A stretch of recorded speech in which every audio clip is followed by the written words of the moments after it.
malá rekapitulácia, čo som dneska brúsil. Tak začnem s tým najlepším. Toto je z AliExpressu za 17 €. Je to asi najlepšia oceľ, čo som tu mal. Maličku ihlu robilo, keď som to brúsil. Výborne sa to brúsilo, to je paráda robiť takéto dlhé, rovné, čepené, mierne zaoblené.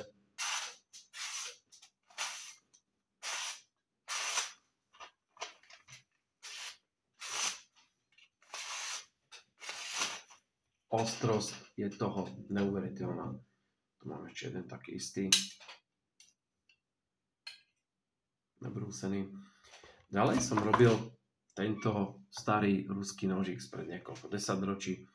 Bol predtým nabrúsený na brúske a dal som tam novú fazetu konvexovú. Na diamante som to spravil. Není úplne rovnomerná, lebo tá oceľ nie je úplne rovnomerná, takže to není krásne. Ale oproti tomu, ako to bolo predtým, ide fantasticky.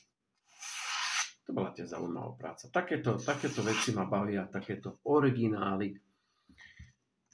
Tu mám taký malý vánočný darček od ženy, čo som si nabrúsil, rybičkový nožík. Dresy ryby. To tiež ide. Tento som dostal za voľakú robotu od kolegu z práce, tak som mu dal novú fazetku konvexovú. Pekný nožík pôjde na magnet do kuchyny, taký nožík úplne na všetko.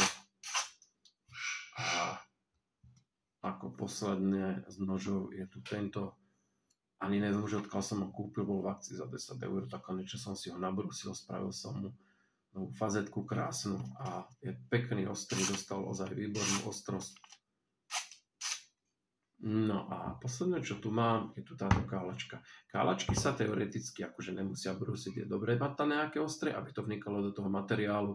Toto bolo hlavne také drsnejšie, tak som to záleštil na takej super lacnej pásovej brúske na balkóne, ale určite to pomohlo pri tom kálaní. Trošku, uvidím. Takže máme nabrúsené.